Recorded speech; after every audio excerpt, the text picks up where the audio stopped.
Good evening student. ये video हमारी होने वाली है 12th के लिए माइक्रोस्कोप पर। 12th में माइक्रोस्कोप 5 मार्क्स का आने वाला टॉपिक है। आज हम इसके बारे में बात करेंगे। आपके सिलेबस में है कंपाउंड माइक्रोस्कोप। डेफिनेशन की अगर हम बात करें, compound microscope is a device which is used to see very small particle, very small object like virus, bacteria, fungi, etc. छोटी चीजों को देखने के जो काम आता है, बहुत छोटी चीजों को देखने जो काम आता है, वायरस, फंजाई, बैक्टीरिया आदि, उसको हम कंपाउंड माइक्रोस्कोप कहते हैं। दही में बैक्टीरिया देखने हैं, वायरस देखने हैं, डेटॉल के ऐड में आपको दिखाता है, छोटी छोटी चीजें हमें देखते हैं तो आपका माइक्रोस्कोप से देखते हैं।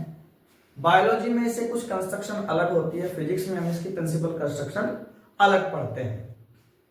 देखिए कंस्ट्रक्शन क्या होती है। Construction, it consist of a long cylindrical tube carrying at one end a small convex lens O known as objective। इसमें एक सिलेंड्रिकल ट्यूब होती है, ये हमारी सिलेंड्रिकल ट्यूब है। इसके एक किनारे पर छोटा कॉन्वेक्स लेंस लगा हुआ होता है, जिसे हम ऑब्जेक्टिव लेंस, ऑब्जेक्टिव बोलते हैं। Eight other end of this tube another tube is big convex lens is fitted called eyepiece। इस ट्यूब के ऊपर ऐसे करके डबल ट्यूब होती है, ये वाली ट्यूब इस पर स्लाइड हो सकती है। ये छोटा ट्यूब होता है, आगे बड़ा ट्यूब होता है, ये इस टाइप से स्लाइड कर सकते हैं आप, और ये बड़ा ट्यूब होता है। जनरली हम बना देते हैं सिंगल लाइन से। यहां पर दूसरा लेंस फिट होता है, ये ट्यूब के अंदर फिट होता है। इस लेंस को हम आईपीस बोलते हैं। क्या बोलते हैं? आईपीस। सेंटर ई हो जाता है। पर फिजिक्स में हम इसको ऐसे नहीं बनाते हैं, इसका जनरल डायग्राम बना देते हैं, सीधा सीधा डायग्राम बना देते हैं। और सीधा डायग्राम होता है आपका, ये आपकी सिलेंड्रिकल ट्यूब हुई, ये छोटा कॉन्वेक्स लेंस हुआ जिसे आपने ऑब्जेक्टिव कहा, इसका सेंटर ओ, दूसरे एंड पर बड़ा कॉन्वेक्स लेंस जिसे आईपीस कहते हैं, ये लगा हुआ होता है, ये सेंटर ई हो, ये लेंस ओ हुआ जिसे ऑब्जेक्टिव, इसे आईपीस, आईपीस बोलते हैं। पूरे सिस्टम को छोटी बड़ी ट्यूब के ऊपर हम स्लाइड कर सकते हैं, चला सकते हैं। देखने में सिस्टम ऐसा लगता है कि एक ट्यूब ये है, इसके ऊपर दूसरा ट्यूब ये होता है, छोटा कॉन्वेक्स लेंस, ये ऑब्जेक्टिव, और ये जहां दूसरे किनारों पर फिट होता है वहां बड़ा कॉन्वेक्स लेंस, ये वाला आईपीस होता है, ई होता है ये वाला। ये प्रिंसिपल लाइन है हमारी, ये दोनों एक दूसरे के ऊपर स्लाइड हो सकती है, आगे पीछे सकती है। होता वास्तव में ऐसा है। हमारा ऑब्जेक्ट यहां पर होता है। इमेज कैसे बनता है देखते हैं। इमेज फॉर्मेशन, इमेज कैसे बनता है, डायग्राम ही 3 मार्क्स में आता है। सबसे पहले हमारा ये ऑब्जेक्ट है ए बी। ऑब्जेक्ट ए से इमेज बनना है, पहले ऑब्जेक्टिव से इमेज बनना है। ऑब्जेक्टिव है, यहां से डिस्टेंस u नॉट होती है ऑब्जेक्ट के लिए, objective distance u not. Parallel light रे चलेगी, एक सेंटर से जाएगी, 2 रूल्स लगे। ये वाली लाइट रे जो पैरेलल जा रही है फोकस से होकर निकलेगी, ये जहां भी काटेगी इस ऑब्जेक्टिव लेंस का फोकस होगा FO। ये आपकी सेंटर से जा रही है, बिल्कुल डेविएट नहीं होगी, सीधी जाके दूसरे लेंस में मिलेगी।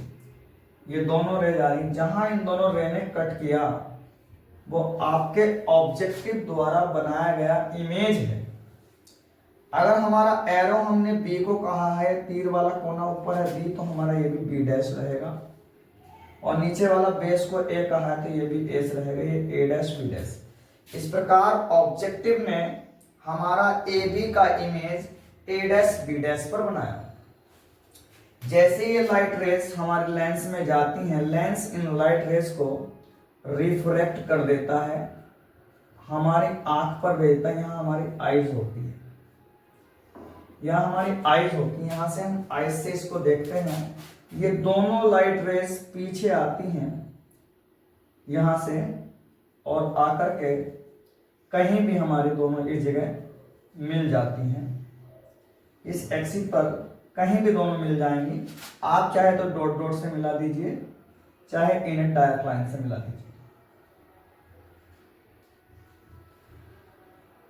वापस की है, जा रही आगे को है, इसलिए ना डॉट डॉट से ही बनाते हैं। और ये हमने इसे प्रिंसिपल एक्सिस से मिला दिया। अगर इस एक्सिस के नीचे कट करती हैं तो एरो नीचे है, जैसे यहाँ पर एरो नीचे है, और इस एक्सिस के ऊपर कट करेंगे तो एरो ऊपर होगा। ये हमारा एरो को आप पहले से बी बोल रहे हैं तो बी डबल डैश और ये ए डबल डैश, ये आई पीस द्वारा बनाया गया इस ए डैश बी डैश का फाइनल इमेज है। ये वाला डिस्टेंस आपका वी नॉट है जो ऑब्जेक्टिव से ए तक बन रहा है, ये वी नॉट डिस्टेंस होता है। अब ये A dash B dash I piece के लिए ऑब्जेक्ट का वर्क करता है, तो ये यू ई वैल्यू होगी इसके लिए। इस टाइप से हमारा इमेज फॉर्मेशन होता है। एक लाइट रे हम इससे होते हुए यहां मिलाते हैं, इमेज से होते हुए जाती है, यहां मिलती है, और ये ऑप्टिकल सेंटर को काटते हुए सीधे निकल जाती है। इसमें हमारा एंगल अल्फा ये बनता है मैग्निफिकेशन पावर के लिए। ये वाला एंगल जो बन रहा है हमारा बीटा बनता है, ये एंगल बीटा बनता है। आई होप आपको समझ में आया होगा इमेज फॉर्मेशन बाय माइक्रोस्कोप। आगे हम डेरिवेशन करने वाले हैं मैग्निफिकेशन प्रोड्यूस्ड बाय माइक्रोस्कोप। तब आप इसका स्क्रीनशॉट ले लीजिए।